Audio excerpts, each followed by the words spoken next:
Hello friends, welcome to केमा classes. केमा classes में आपका स्वागत है दोस्तों। कैसे हैं आप सब? आई होप आप अच्छे होंगे। दोस्तों, पिछले लेक्चर में हम लोग इलेक्ट्रोनेगेटिविटी के बारे में हमने पढ़ा था। दोस्तों, इलेक्ट्रोनेगेटिविटी क्या होता है? मतलब इलेक्ट्रॉन को अपनी तरफ आकर्षित करने की क्या क्षमता है। मतलब जैसे कोई एटम हो गया, वो इलेक्ट्रॉन को अट्रैक्ट कैसे कर रहा है, मतलब उस एटम की क्या टेंडेंसी है, मतलब कह सकते हैं power of an atom to attract share pair of electron. जैसे मान लीजिए, आप सिंपल ऐसे समझ सकते हैं, मान लीजिए यहाँ कोई रस्सी है और इधर एक लोग खड़ा है और एक लोग उधर खड़ा है। अगर ये वाला ज़्यादा शक्तिशाली हो गए, ज़्यादा रस्सी खींच लेगा। ठीक उसी प्रकार से मतलब जो इलेक्ट्रोनेगेटिविटी होता है वो क्या होता है, इलेक्ट्रॉन पेयर को, मतलब शेयर पेयर ऑफ इलेक्ट्रॉन को अपनी तरफ आकर्षित करने की टेंडेंसी मतलब क्षमता क्या है। आज हम लोग इस लेक्चर में हम लोग इलेक्ट्रोनेगेटिविटी के एप्लीकेशन को देखेंगे। कई सारे इंपॉर्टेंट इसके एप्लीकेशन हैं। आइए देखते हैं बारी बारी से। हम क्या पढ़ेंगे? एप्लीकेशन ऑफ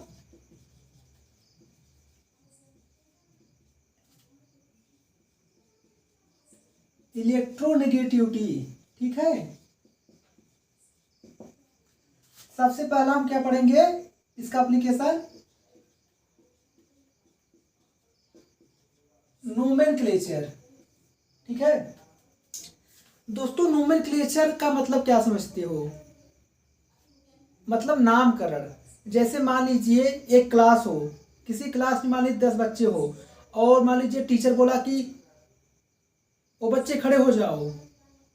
अब बच्चे सोचेंगे कि किसको बुला रहा है, मुझे बुला रहा है, किसको बुला रहा है, उसको बुला रहा है।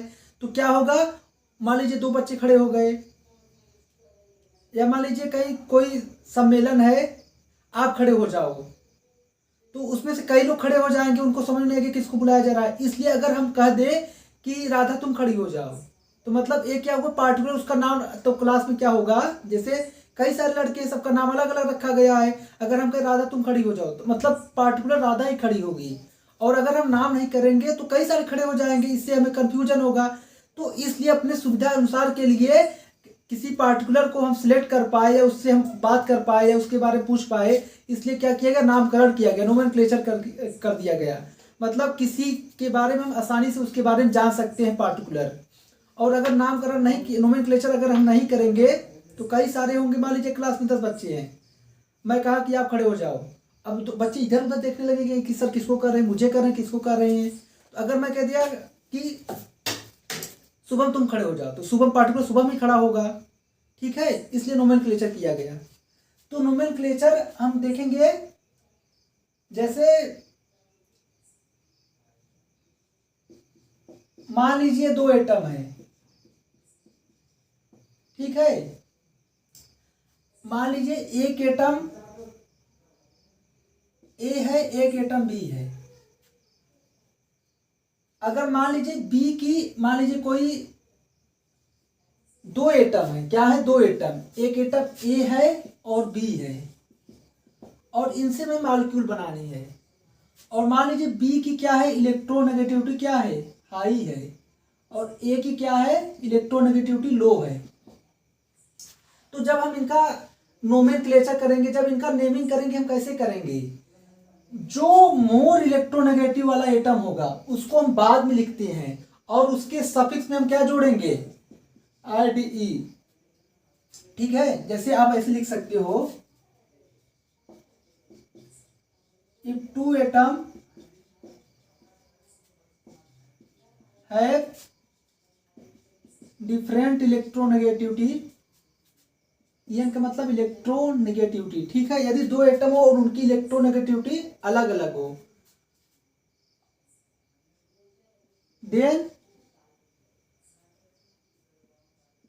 देन हायर इलेक्ट्रोनेगेटिविटी वाला जो एटम रहेगा, जो हायर इलेक्ट्रोनेगेटिव एटम रहेगा, उसको हम क्या करेंगे, रिटेन एट इन, उसको हम लास्ट में लिखते हैं। एंड और फिर क्या करेंगे, हम ID जोड़ते हैं। कि क्या जोड़ते हैं, IDE जोड़ते हैं। किसके? उसके सफिक्स में।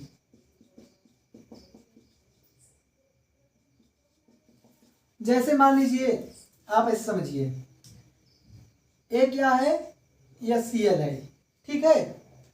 हम कभी भी हम HCl को ऐसे नहीं लिखते हैं, क्यों?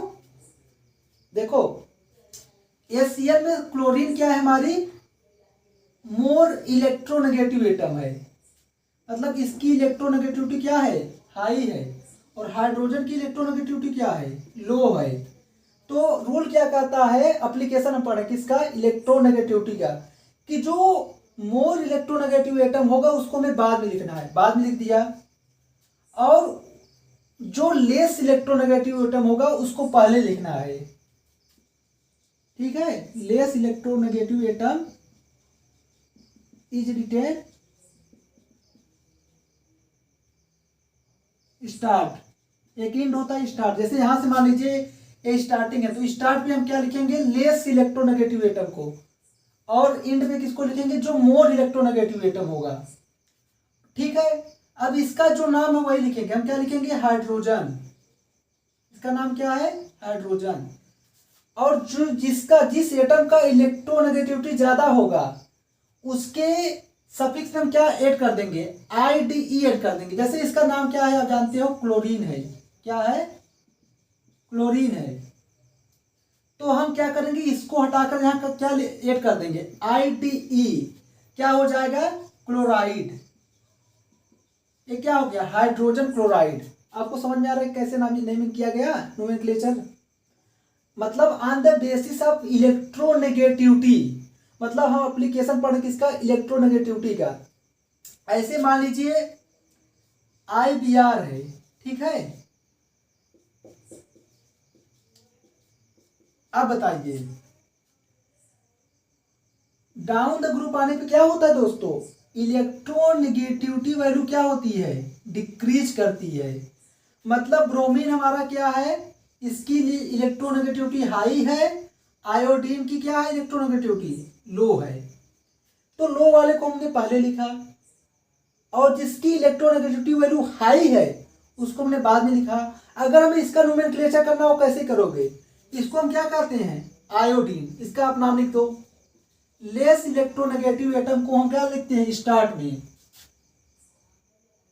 आयोडीन। अब जो मोर इलेक्ट्रोनेगेटिव एटम होगा उसको एंड में लिखते हैं, और उसके सफिक्स में हम क्या ऐड करते हैं, IDE ऐड करते हैं। तो इसका नाम क्या है, इसका नाम वैसे तो होता है ब्रोमीन, लेकिन हम इसको हटाकर क्या जोड़ देंगे, ब्रोमाइड प्लस ID, इसका नाम क्या हो जाएगा, आयोडीन ब्रोमाइड, ठीक है। अब ऐसे ही आप ये ले लो,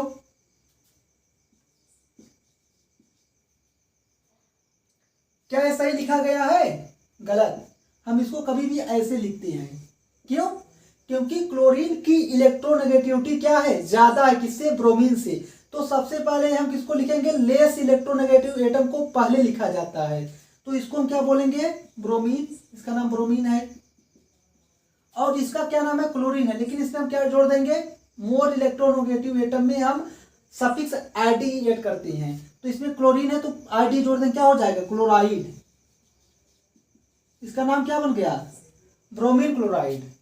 अगर आप ऐसे लिखोगे गलत हो जाएगा, और अगर ClH को ऐसे कहीं भी आपने नहीं देखा होगा, ये गलत है। ऐसे ही आप ऐसे देख सकते हो, OF2। आपको पता है कि जो फ्लोरीन होता है उसकी हाईएस्ट इलेक्ट्रोनेगेटिविटी वैल्यू होती है, और लेस इलेक्ट्रोनेगेटिव एटम को पहले लिखते हैं, हाईएस्ट वाले को क्या लिखते हैं, बाद में। इसकी इलेक्ट्रोनेगेटिविटी क्या है, ऑक्सीजन की कम है, इसकी ज्यादा, इसलिए इसको हम पहले लिखा, उसको बाद में लिखा। इसका अगर नोमेनक्लेचर लिखना हो कैसे लिखोगे, ऑक्सीजन। अब यहाँ फ्लोरीन, जो हमारा फ्लोरीन है, कितने हैं, 2 है, एक नहीं है, 2 एटम है। तो सबसे पहले क्या आ जाएगा, डाई आ जाएगा। और हम क्या बोले कि जो मोर इलेक्ट्रोनेगेटिव एटम होता है उसको लास्ट में लिखते हैं, और उसमें सफिक्स में हम IDE ऐड करते हैं। तो इसको फ्लोरीन है तो उसमें ID जोड़ोगे, क्या हो जाएगा, फ्लोराइड हो जाएगा, ऑक्सीजन डाई फ्लोराइड, ठीक है। ऐसे इसका आप बताओ, आप बताओ क्लोरीन और ऑक्सीजन में किसकी इलेक्ट्रोनेगेटिविटी ज्यादा है, ऑक्सीजन की, इसलिए उसको हमने इंड में लिखा। जो लेस इलेक्ट्रोनेगेटिव एटम उसको हमने पहले लिखा। तो यहाँ कितने क्लोरीन है, दो हैं, तो पहले डाई आ जाएगा, डाई क्लोरीन, इसका नाम ऑक्सीजन है, लेकिन मैंने क्या कहा, जो मोर इलेक्ट्रोनेगेटिव एटम होगा उसके लास्ट में हम आईडी जोड़ते हैं, तो ऑक्सीजन में आईडी जोड़ो क्या हो जाएगा, ऑक्साइड, तो डाई क्लोरीन ऑक्साइड। मतलब आपको नोमेनक्लेचर समझ में आ गया होगा कैसे लिखते हैं। मतलब नोमेनक्लेचर में रूल एक आता है कि दोस्तों सबसे पहले आपको जो लेस इलेक्ट्रोनेगेटिव एटम है उसको पहले लिखना है और उसका जो नाम है वही लिखना है। जैसे फ्लोरीन है तो फ्लोरीन ही लिखना है, क्लोरीन है क्लोरीन लिखना है, नाइट्रोजन नाइट्रोजन लिखना है। लेकिन जो मोर इलेक्ट्रोनेगेटिव एटम है उसको बाद में लिखना है और उसके सफिक्स में हमें आईडी जोड़ना है। जैसे यदि फ्लोरीन है तो fluorine plus ID fluoride, chlorine है क्लोराइड, ब्रोमीन है तो ब्रोमाइड। ठीक है, आपको समझ में आया होगा अच्छे से। नोमेनक्लेचर क्यों किया गया, क्योंकि जिससे हमें आसानी हो किसी को खड़ा करने के लिए, किसी से कुछ पूछने के लिए। मतलब जैसे क्या हुआ, मान लीजिए बहुत सारे कंपाउंड दे दिए गए और उसका नाम हमको नहीं पता है, तो हम कैसे स्टडी करेंगे। ऐसे क्या हो गया, अगर हम आपसे कहते हैं कि बेंजीन कंपाउंड का आप अच्छे से उसका डिस्क्राइब करिए, उसका प्रॉपर्टी बताइए, फिजिकल बताइए, केमिकल प्रॉपर्टी बताइए, तो आप पार्टिकुलर उसका डिस्क्राइब कर लोगे। अब कह दे कि 10 कंपाउंड दे दिए, आप बताओ फिजिकल प्रॉपर्टी, आप कहोगे सर मैं किसका बताऊं, इसका बताऊं कि उसका बताऊं, तो इसलिए नोमेनक्लेचर किया गया। हम आगे देखते हैं इसका एप्लीकेशन नंबर 2। ठीक है,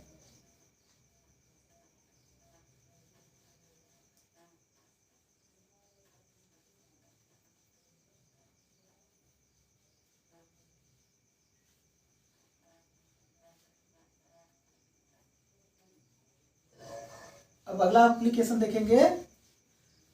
बहुत ही इंपॉर्टेंट जो अगला एप्लीकेशन है दोस्तों, ये बहुत ही इंपॉर्टेंट एप्लीकेशन होने वाला है। क्या हम कैलकुलेट करेंगे परसेंटेज आयनिक करेक्टर।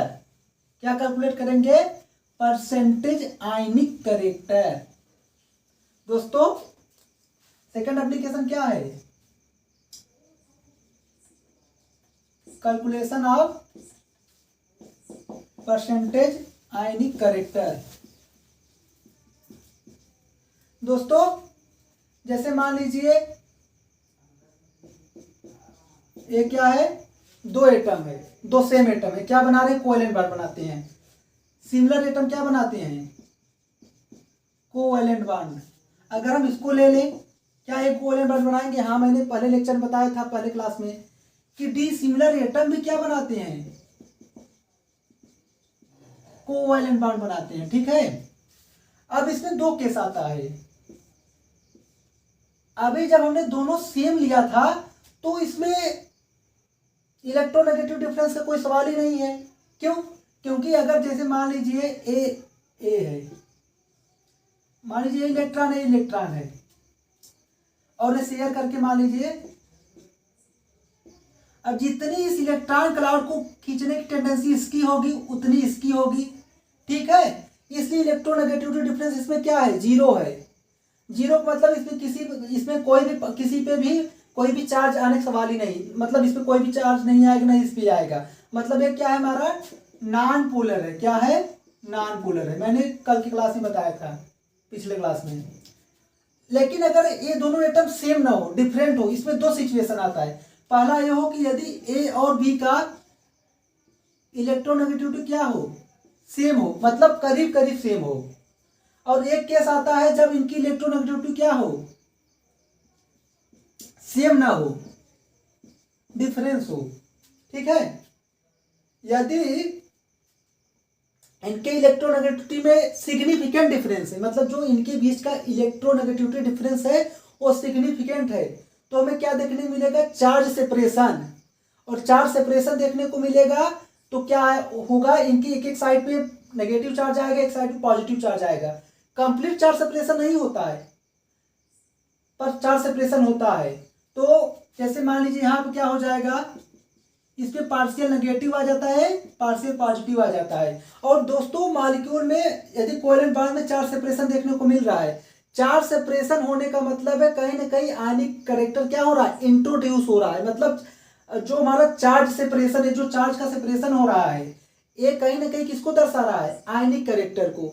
सवाल ये आता है कि ये आयनिक करेक्टर क्यों आता है। इसका उत्तर है कि इलेक्ट्रोनेगेटिविटी डिफरेंस। जितना ही इलेक्ट्रोनेगेटिव डिफरेंस ज़्यादा होगा उतना ही आयनिक करेक्टर ज़्यादा आएगा। ठीक है, आपको समझ में आया होगा। दोस्तों इसका एक फार्मूला होता है निकालने का। क्या होता है फार्मूला? 1.6,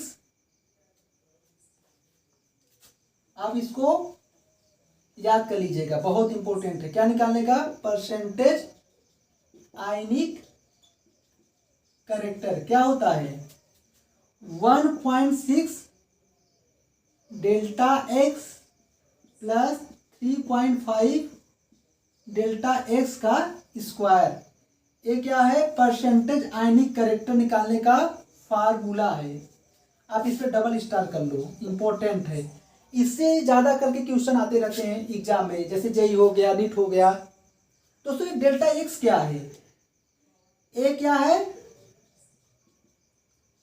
काई of A minus chi of B, मतलब electronegativity of A minus electronegativity of B, मतलब दो एटम के बीच का इलेक्ट्रोनेगेटिविटी डिफरेंस कितना है। ठीक है, आपको समझ में आया होगा। तो इस फार्मूले से हम क्या निकालते हैं? परसेंटेज आयनिक करेक्टर। आगे देखते हैं।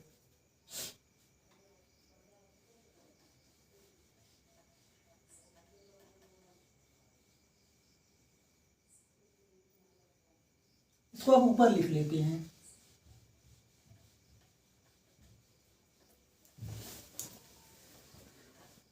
अगर मैंने फार्मूला बताया परसेंटेज आयनिक करेक्टर निकालने का, क्या फार्मूला होता है दोस्तों? होता है 1.6 delta x plus 3.5 delta x का स्क्वायर। ये बहुत ही इंपॉर्टेंट फार्मूला है। क्या है? Important formula. इस बेस पे बहुत सारे क्वेश्चन आते रहते हैं जेईई और नीट में। इसको आप डबल स्टार कर लो। इसमें क्या होगा?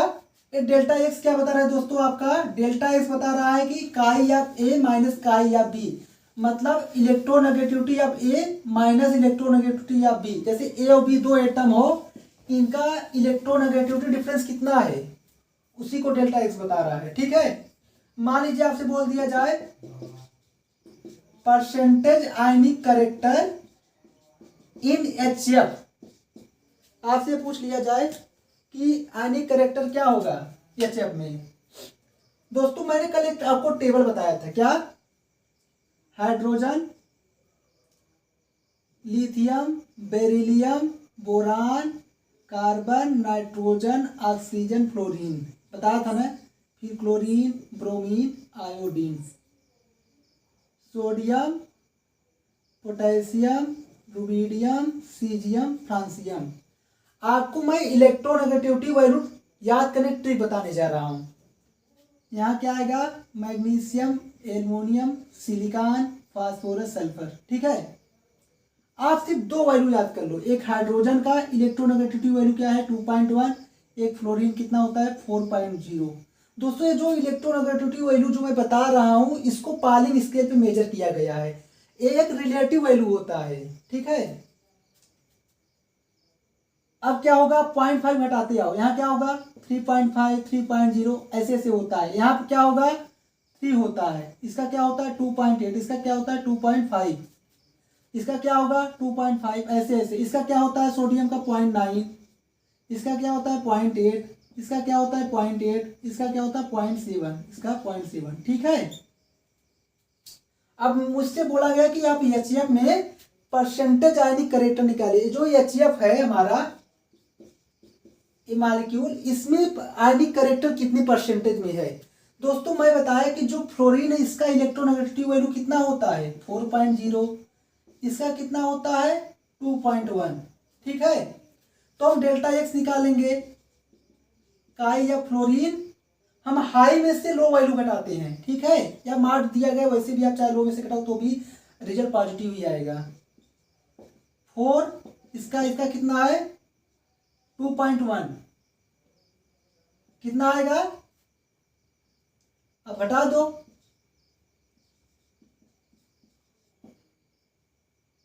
1.9 आ गया। अब डेल्टा एक्स आपको मिल गया 1.9।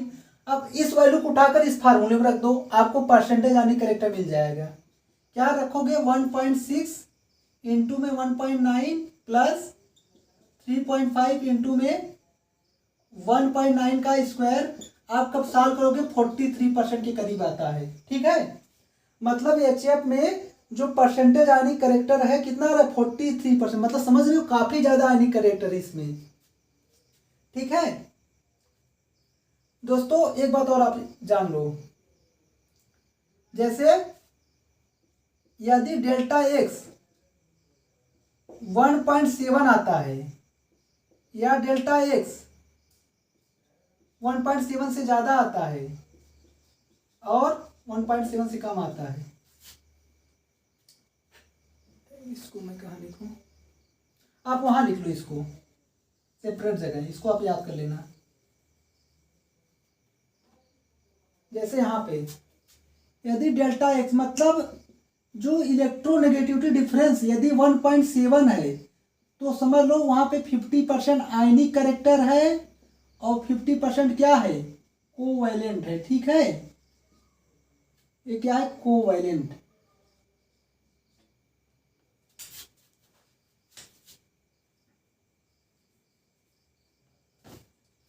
मतलब 50% क्या होगा यहाँ पे कोवैलेंट। और यदि डेल्टा एक्स आपका 1.7 से ज्यादा आता है तो सिर्फ आयनिक होगा। ठीक है, और अगर डेल्टा एक्स 1.7 से कम आता है तो क्या होगा कोवैलेंट होगा। आपको इसको याद कर लेना चाहिए। मतलब यदि दो एटम के बीच का इलेक्ट्रोनेगेटिविटी डिफरेंस 1.7 आता है तो उसमें 50% आयनिक करेक्टर होगा, 50% क्या होगा कोवैलेंट होगा। यदि 1.7 से ज्यादा आता है दो एटम के बीच का क्या इलेक्ट्रोनेगेटिविटी डिफरेंस तो उसमें आयनिक ज्यादा होगा, और यदि 1.7 से कम आता है तो कोवैलेंट होगा। ठीक है, अब आगे हम इसका अगला एप्लीकेशन देखेंगे।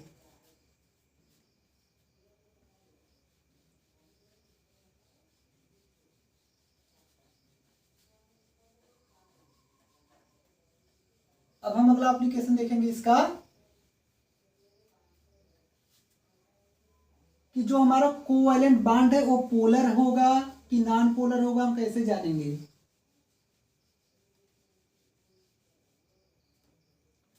तीसरा एप्लीकेशन क्या है, ये दूसरा था, determination of determine whether the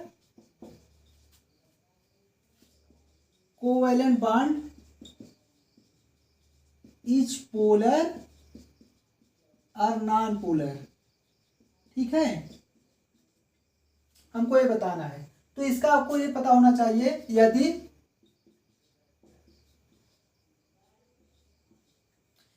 दो एटम के बीच का, जैसे मान लीजिए फ्लोराइड फ्लोराइड हो गया, ये दोनों एटम सेम है, इसकी जितनी इलेक्ट्रोनेगेटिविटी होगी जैसे 4.0 है, इसकी 4.0 है, दो सेम एटम के बीच का जो इलेक्ट्रोनेगेटिविटी डिफरेंस होगा दोस्तों क्या होगा जीरो होगा।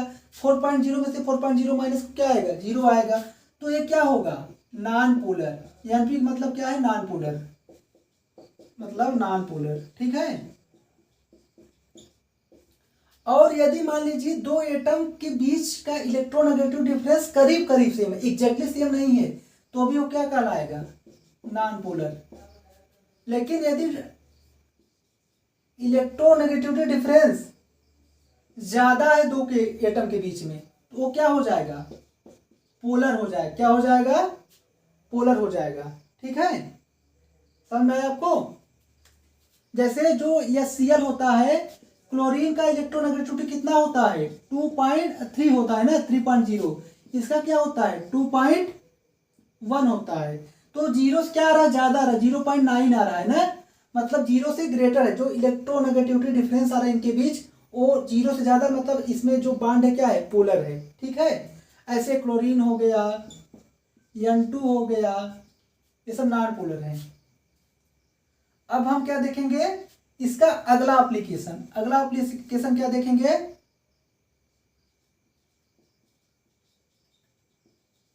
Strength of bond. क्या देखेंगे दोस्तों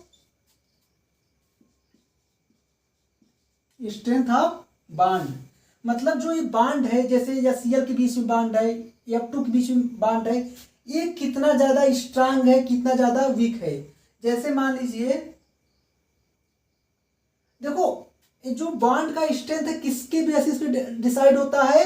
on the basis of electronegativity difference. यदि इलेक्ट्रोनेगेटिविटी डिफरेंस ज़्यादा तो बॉन्ड स्ट्रेंथ क्या होगा दोस्तों? वो ज़्यादा होगा। क्या होगा? ज़्यादा। मतलब बॉन्ड एनर्जी हमको ज़्यादा चाहिए तोड़ने के लिए, बॉन्ड एनर्जी भी क्या होगी? ज़्यादा होगी। ठीक है। जैसे मान लीजिए आपने HF ले लिया, HCl ले लिया, HBr ले लिया और HI ले लिया। ठीक है। आप ये देख रहे हो हाइड्रोजन हर जगह सेम है। कितना होता है इसका? 2.1, 2.1, 2.1, 2.1। इसका कितना होता है? 4.0, 3 होता है, 2.8 होता है, क्या होता है? 2.5। अच्छा ये बताओ दोस्तों, ये जो हाइड्रोजन फ्लोराइड है, हाइड्रोजन क्लोराइड है, हाइड्रोजन ब्रोमाइड है, हाइड्रोजन आयोडाइड है, किसमें इलेक्ट्रोनेगेटिविटी डिफरेंस काफी ज्यादा आ रहा है? इसमें आ रहा है दोस्तों, इसमें कम, इसमें कम, इसमें कम। तो इसका मतलब क्या हुआ? जितना ज्यादा इलेक्ट्रोनेगेटिविटी डिफरेंस होगा उतना ही बॉन्ड स्ट्रेंथ क्या होगा? ज्यादा होगा। मतलब ये बॉन्ड बहुत ज्यादा स्ट्रांग है। फिर ए है, फिर सबसे कमजोर कौन सा बॉन्ड है? ए वाला।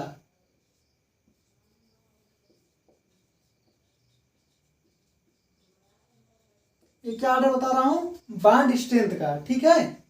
अगर अब इसी में आपसे पूछा जाए कि आप एसिडिक कैरेक्टर बताओ, क्या बताओ? एसिडिटी ऑर्डर बताओगे, कैसे बताओगे? देखो कहने का मतलब है यहां से यहां आने पे हाइड्रोजन तो कॉमन है, वेरिएशन किस में आ रहा है? फ्लोरीन है, क्लोरीन है, ब्रोमीन है, आयोडीन है। तो यहां से यहां आने पे क्या हो रहा है? इलेक्ट्रोनेगेटिविटी डिफरेंस क्या हो रहा है? कम होता जा रहा है। यदि दो एटम के बीच का इलेक्ट्रोनेगेटिविटी डिफरेंस कम होता जाएगा मतलब बॉन्ड क्या हो रहा है? वीक हो रहा है। तो यहां से आसानी से H+ क्या हो जाएगा? लीव हो जाएगा। ये आसानी से अपना H+ दे सकता है। मतलब इसकी एसिडिटी ज्यादा होगी। एसिडिटी मतलब क्या है? जो H+ दे दे आसानी से। तो सबसे ज्यादा एसिडिक स्ट्रेंथ क्या होगा? इसका उल्टा हो जाएगा। क्या हो जाएगा? HI होगा, फिर HBr होगा, फिर HCl होगा, फिर HF होगा। समझ में आया कैसे? बॉन्ड स्ट्रेंथ जितना, इलेक्ट्रोनेगेटिविटी डिफरेंस दो एटम के बीच में जितना ज्यादा, बॉन्ड उतना ही ज्यादा स्ट्रांग। और एसिडिटी क्या होता है? उसका उल्टा। उल्टा मतलब ये है कि एसिडिटी मतलब क्या होता है? H+ को देना। अच्छा बताइए, ये जो बॉन्ड स्ट्रांग है ये जल्दी H+ दे पाएंगे? नहीं दे पाएंगे। जो वीक है आसानी से दे देगा, आसानी से यहाँ से H+ दे देगा। जो H+ जल्दी दे दे वो उतना ही ज्यादा स्ट्रांग एसिड। ठीक है, आपको समझ में आया होगा। अब हम आगे देखते हैं। हमने 4 प्रॉपर्टी डिस्कस कर लिया।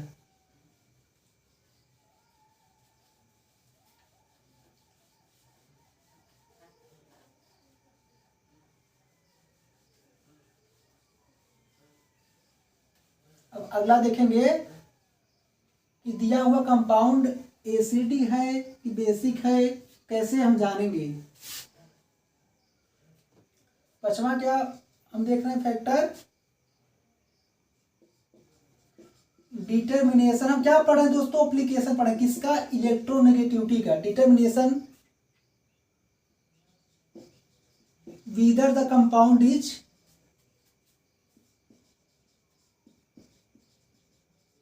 एसिडिक और बेसिक। ठीक है। जैसे मान लीजिए, ले लीजिए, आपको पता है जो ऑक्सीजन है इसका 3.5 होता है इलेक्ट्रोनेगेटिविटी, इसका क्या होता है? 2.1 होता है। तो इनके बीच का जो डेल्टा एक्स है कितना है? 1.4 है। ठीक है।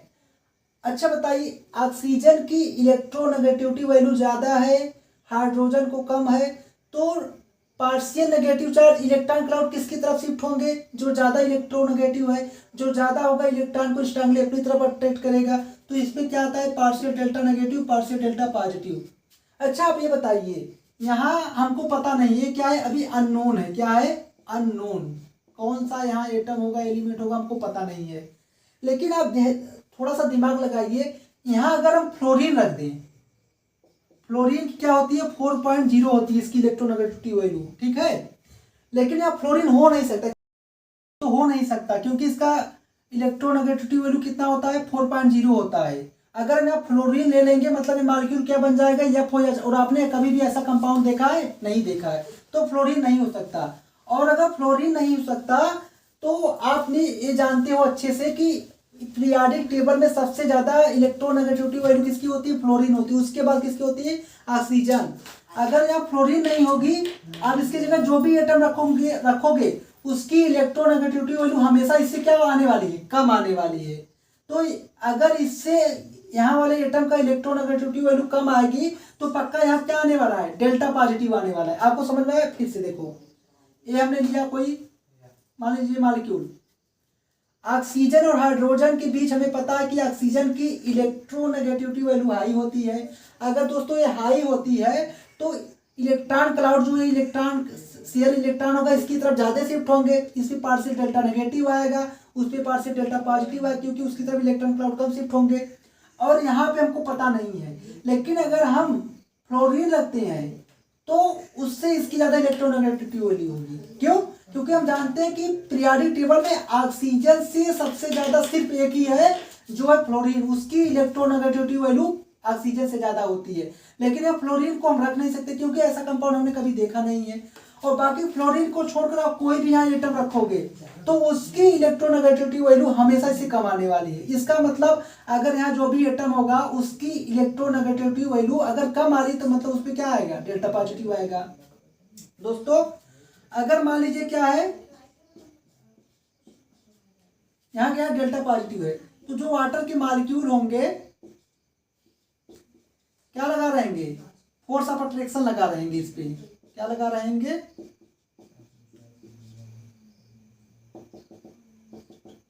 क्या लगाएंगे? Force of attraction. और इस पे यहाँ क्या है? डेल्टा नेगेटिव है, तो यहाँ पे क्या लगाएंगे? जो वाटर के हाइड्रोजन मॉलिक्यूल है, ये जो वाटर है यहाँ पे क्या? डेल्टा नेगेटिव है, तो यहाँ पे क्या किसके साथ इंटरेक्शन होगा? वाटर के एच के साथ। किसके साथ होगा? वाटर के एच के साथ, ठीक है। ऐसे मान लीजिए, ठीक। तो क्या हो रहा है? ये जो फोर्स ऑफ अट्रैक्शन बहुत ज्यादा लग रहा है, इनके भी जो फोर्स ऑफ अट्रैक्शन वो कम हो जाए, कम हो जाए तो क्या हो जाएगा? बांड एक टूट जाएगा, ठीक है। तो यहां से क्या होगा? बांड टूट जाएगा। दोस्तों आप एक चीज ये ध्यान देना, ए है, यदि यहां से बांड टूटेगा, ठीक है, मतलब क्या निकलेगा? OH माइनस आयन निकलेगा। यहां टूटने मतलब OH माइनस, मतलब तुम्हारा कंपाउंड क्या होगा? बेसिक होगा। और यदि यहां से क्लीव करेंगे क्या निकलेगा? H प्लस निकलेगा, मतलब हमारा कंपाउंड क्या है? एसिडिक है। आपको समझ में आ रहा है? और दोस्तों आपको इस दो एटम का इलेक्ट्रोनेगेटिविटी डिफरेंस कितना आ रहा है? 1.4। और यहां का मान लीजिए हमको पता नहीं, हमने डेल्टा एक्स मान लिया। दोस्तों कंडीशन सुनो, यदि ये डेल्टा एक्स मतलब इन दोनों एटम के बीच का इलेक्ट्रोनेगेटिविटी डिफरेंस यदि इनसे ज्यादा आता है, मतलब 1.4 से ज्यादा आता है, तो सॉल्यूशन क्या होगा? हमारा बेसिक होगा। और यदि इनके बीच का इलेक्ट्रोनेगेटिविटी डिफरेंस इससे कम आता है, मतलब 1.4 से क्या आता है? कम आता है, क्या होगा? एसिडिक होगा। कैसे? और देखते हैं। यदि एक जगह हम क्या ले लें? सोडियम ले लें। क्या ले लें? सोडियम ले लिया हमने।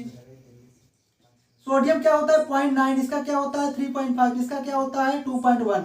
इनके बीच 1.4 आ रहा था, इनके बीच कितना आएगा? दोस्तों इनके बीच आप माइनस कर दो 3.5 में से 0.9, 2.6 आ रहा है। तो मतलब ये जो वैल्यू है ये काफी ज्यादा आ रही है 1.4 से। मतलब अगर यहाँ एक जगह सोडियम रख रहे हैं तो जो डेल्टा एक्स की वैल्यू है 1.4 से क्या रही? ज्यादा आ रही, मतलब बेसिक है। और हमें पता भी है जो हमारा NaOH है वो क्या है? बेसिक होता है, ठीक है। और यदि हम डेल्टा एक्स की जगह अगर हम यहाँ एक जगह क्या ले लें? क्लोरीन ले लें। यहाँ हमने क्या किया? एक जगह सोडियम लिया है और एक जगह अगर हम क्लोरीन ले लें, क्या ले लें? क्लोरीन, क्लोरीन का क्या होता है दोस्तों, इसका होता है 3 होता है, ठीक है। और यहाँ क्या है ऑक्सीजन, इसका क्या होता है 3.5, मतलब 0.5 आ रहा है। इनके अगर यहाँ क्लोरीन लेने पे तो जो क्लोरीन ए आ रहा है, इनके भी डिफरेंस 0.5 आ रहा है, जबकि यहाँ से यहाँ डिफरेंस क्या है 1.4 है, मतलब ए वाला डिफरेंस 1.4 से क्या रहा है, कम आ रहा है। इसका मतलब क्या होगा, एसिडिक होगा। जब डेल्टा एक्स 1.4 से ज्यादा आएगा तो यहाँ से क्लीवेज होगा, ठीक है। और जब डेल्टा एक्स 1.4 से कम आएगा तो यहाँ से क्लीवेज होगा। होप आपको समझ में आया होगा, ठीक है। अब आगे देखते हैं।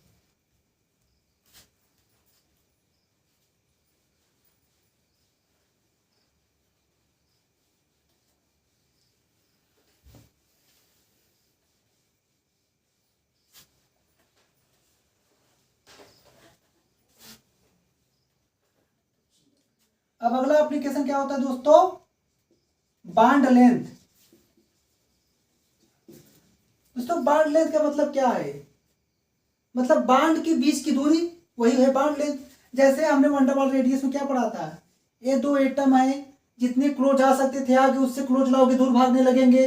तो इस सिचुएशन पे इनके न्यूक्लियस के बीच का डिस्टेंस को क्या कहते हैं, वंडरवॉल रेडियस कहते हैं। नहीं नहीं, क्या कहते हैं, इनके बीच के रेडियस को डिस्टेंस क्या कहते हैं, वही तो कहते हैं कि बॉन्ड डिस्टेंस।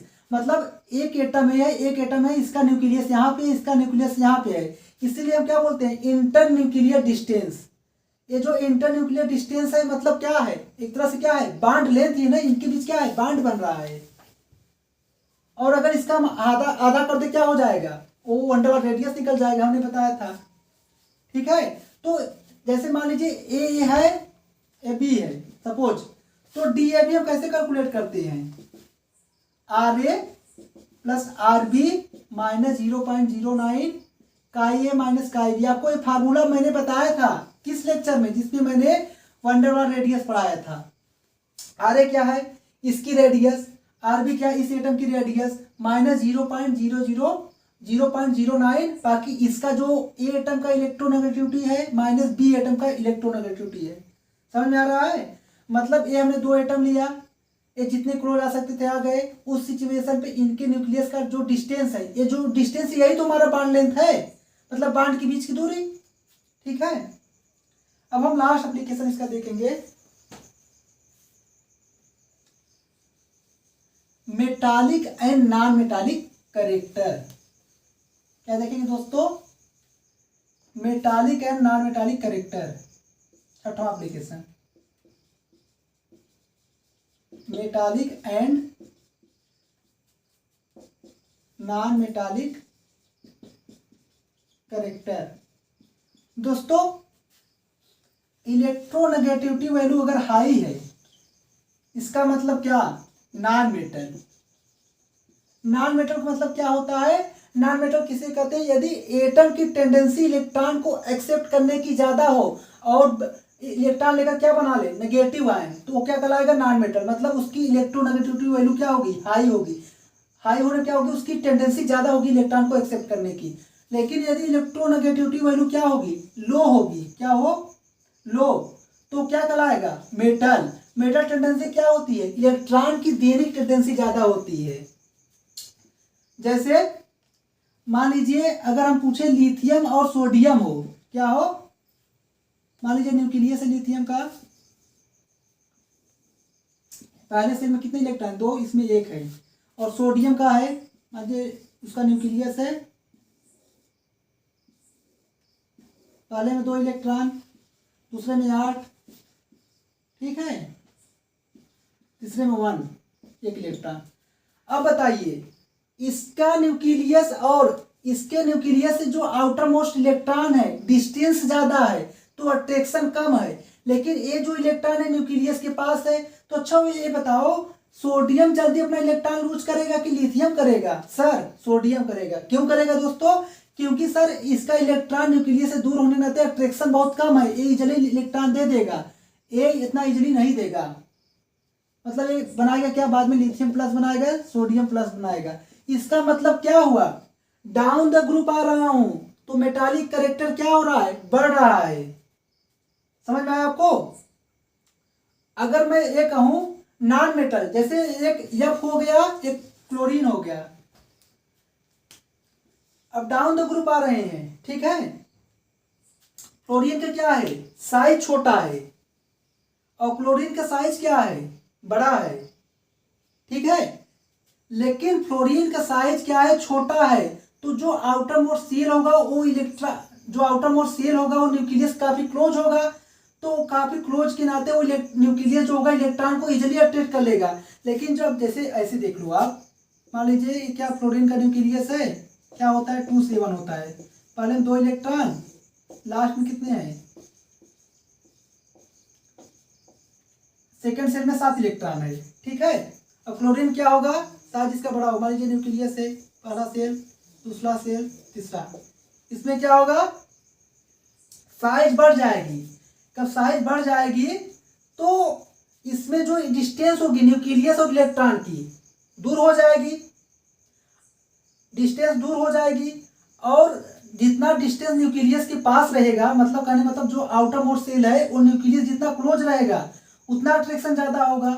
और फ्लोरीन क्या है, ये इलेक्ट्रोनेगेटिव एलिमेंट है, इनकी टेंडेंसी क्या होती है, इलेक्ट्रॉन को एक्सेप्ट करने की। अच्छा ये बताओ, इसमें आउटर मोस्ट सेल ज्यादा नजदीक है न्यूक्लियस की, किसमें है, सर इसमें है फ्लोरीन, क्योंकि इसका साइज छोटा है। साइज छोटा होने पे जो आउटर मोस्ट सेल इलेक्ट्रॉन होंगे वो न्यूक्लियस के क्लोज होंगे, तो इलेक्ट्रॉन को जल्दी अट्रैक्ट करेंगे, इलेक्ट्रॉन को जल्दी क्या करेंगे, एक्सेप्ट करेंगे। और इलेक्ट्रॉन को एक्सेप्ट करने की टेंडेंसी को क्या कहते हैं, नॉन मेटल कहते हैं। मतलब अगर हम फ्लोरीन और क्लोरीन में पूछें किसकी नॉन मेटालिक कैरेक्टर ज्यादा है दोस्तों, आप बताओ कि सर नॉन मेटालिक कैरेक्टर सबसे ज्यादा फ्लोरीन की है, क्लोरीन की कम है।